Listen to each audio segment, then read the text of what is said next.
오마이갓 신승엽입니다. 여러분, 제 영상 중에 제가 연기하는 모습을 싫어하는 분들이 가끔 계시더라고요. 근데 저 진지할 땐 진지한 남자입니다. 오늘은 진지하게 볼링 강좌 시작하겠습니다.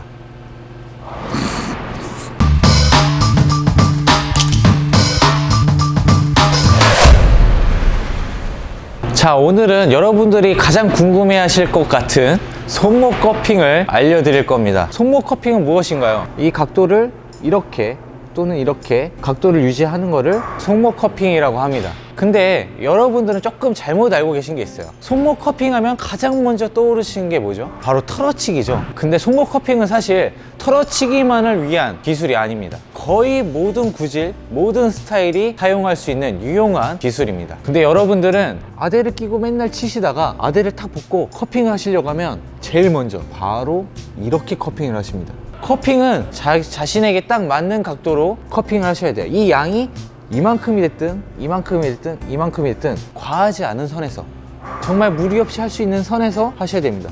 이게 사실 일자로 돼도 상관없어요. 굳이 많이 젖혀지지만 않으면 됩니다. 그래서 오늘 손목 커핑을 제대로 알아볼 겁니다. 먼저 손목 커핑을 하는 방법을 설명드리기 전에 기본적으로 왜 손목 커핑을 하는지 아셔야겠죠? 볼링공을 딱 떨어뜨렸을 때 지금 커핑이 안 되고 풀려 있는 상태예요. 중략지가 어디에 위치하죠? 볼링공의 거의 위에 지점을 위치하잖아요. 회전을 주기 위해서는 리프팅이 중요한데, 커핑이 풀려 있으면 손가락 위치가 볼링공의 위쪽에 위치하기 때문에 리프팅을 걸어도 약한 힘으로 걸 수밖에 없습니다. 이렇게요. 커핑이 조금이라도 된다고 하면 볼링공의 바닥 쪽으로 들어가죠. 이 바닥 쪽으로 들어갈수록 마지막에 볼링공을 던질 때 이 중략지로 걸고 있는 시간이 길어집니다. 그러면서 리프팅 할 수 있는 시간과 힘을 충분히 낼 수 있죠. 자, 이제 손목 커핑을 하는 방법에 대해서 설명드릴게요. 자, 이렇게 축 늘어뜨려서 아무 힘도 안 줬을 때 어깨도 긴장이 풀려 있고 팔도 풀려 있고 전완근도 풀려 있습니다. 모든 곳에 힘이 풀려 있는 상태에서 살짝 커핑을 해주세요. 이 상태에서 어깨와 팔과 전완근에 최대한 힘을 빼야 됩니다. 이게 무슨 말이냐고요? 이거를 계속 반복해서 시도해 보시면 딱 느낌이 오실 거예요. 이렇게 힘을 빼면서 커핑을 하려면 이렇게 손목에만 살짝 힘을 주면서 버티면 되구나. 손목 커핑이 무조건 많이 돼야 된다고 털어치는 거 아니거든요. 클래식 분이라고 무조건 손목 커핑을 과하게 해야 되는 게 아니고, 털어치기든 클래식이든 적당한 게 중요합니다. 충분히 회전 많이 낼 수 있어요, 나중에. 자, 그래서 최대한 힘을 뺀 상태에서 커핑을 자연스럽게 딱 한 상태에서 아무 힘이 안 들어가게끔 아주 살살 흔들어 줍니다. 긴장은 계속 빼야 돼요. 계속 노력을 해야 돼요. 아, 조금 들어갔네? 다시 빼고. 손목 커핑이 움직이면 안 돼요. 그대로 유지해야 돼요. 나 요 정도는 되는데? 하면 조금씩 반경을 크게 흔들어 주시는 거예요. 자, 이거를 어떻게 연습을 해야 되냐? 스윙으로 흔들다가 내가 지구를 한 바퀴 돌 것 같다 싶을 정도로 많이 흔들어야 됩니다. 저는 스윙하면서 지구 한 3바퀴는 돈 것 같아요. 물론 정확하진 않습니다. 그 정도로 많이 했습니다. 자, 여기까지 연습이 되셨다고 하면 여러분들은 가장 어려워하는 부분이 딱 3군데 정도 있을 겁니다. 내가 처음에 이렇게 시작을 하는데 손목 커핑이 유지가 안 돼. 딱 그 지점이 크게 3군데가 있을 텐데, 제가 그 중에 2군데를 말씀드릴게요. 첫 번째 지점, 처음에 이렇게 커핑을 하려고 해서 출발을 하는데 떨어질 때 이게 풀려. 푸시 어웨이에서 다운 스윙으로 내려갈 때 손목이 한번 풀립니다. 그래서 여기까지 이렇게 흔드는 게 되셨잖아요. 그 다음에 이 흔들 때의 손목 각도를 기억을 하시고, 처음에 잡을 때도 그 손목 각도를 유지해서 똑같이 잡아주세요. 처음에 잡을 때 이렇게 잡는 게 욕심 나겠지만 이렇게 잡으시면 안 됩니다. 적당하게 내가 평소에 흔들었던 각도로 정확하게 딱 잡아주시고, 푸시한 다음에 팔을 툭 떨어뜨리면서 이 손목 각도가 풀리지 않게끔 계속 체크를 해주셔야 돼요. 이것도 역시나 지구 한 바퀴 도셔야 됩니다. 여기까지 되셨으면 이제 또 한 가지의 지점이 남았죠. 백스윙까지는 잘 갔어. 근데 이게 내려올 때 풀려. 자, 여러분들이 가장 힘들어 하실 부분이 이 부분일 것 같은데, 내려올 때도 마찬가지입니다. 본인이 힘을 빼고 그대로 유지한 상태로 이렇게 진자 운동에 의해서 내려와야 되는데, 올라가 있는 상태에서 바로 이렇게 잡아 끄는 거죠. 끄는 거야. 백스윙에서 잡아 끌면 이 볼링공은 내려올 때가 안 됐어요. 아직 내려올 때 안 됐는데 내가 이거를 억지로 구속을 내기 위해서 또는 파워플라이 치기 위해서 팍 끌어내리는 순간 볼링공은 그대로 있고 팔만 내려가려고 하면서 손목이 딱 풀리는 거죠. 올라갔다가 이 채공 시간을 기다려줘야 됩니다. 그 다음에 볼링공이 내려올 때 아까 힘 빼고 그대로 흔드는 그 느낌 그대로 가지고 내려오시는 거예요. 자, 그래서 결론은 자신의 맞는 손목 각도를 찾으시면서 팔의 긴장을 풀고 천천히 반경을 키워서 진자 운동으로 인해서 내려오는 연습을 주구장창 하시는 겁니다. 여기까지 안 끊고 오신 분들을 위해서 제가 몇 가지 팁을 드리겠습니다. 자, 첫 번째는 제가 알려드렸던 것처럼 커핑을 하고 있는 상태에서 이 중약지를 조금 더 감싼다 생각을 하시는 거예요. 조금 더 감싸서 중약지를 감싼다고 하면 커핑이 좀 더 자연스럽게 되겠죠. 중약지로 살짝 볼링공을 감싸서 볼링공 아래로 중약지가 들어온다, 이런 느낌으로 하시면 되고, 두 번째는 손을 흔들 때 엄지가 손목에 닿는다, 엄지로 당긴다라고 표현해도 될 것 같아요. 엄지를 끼고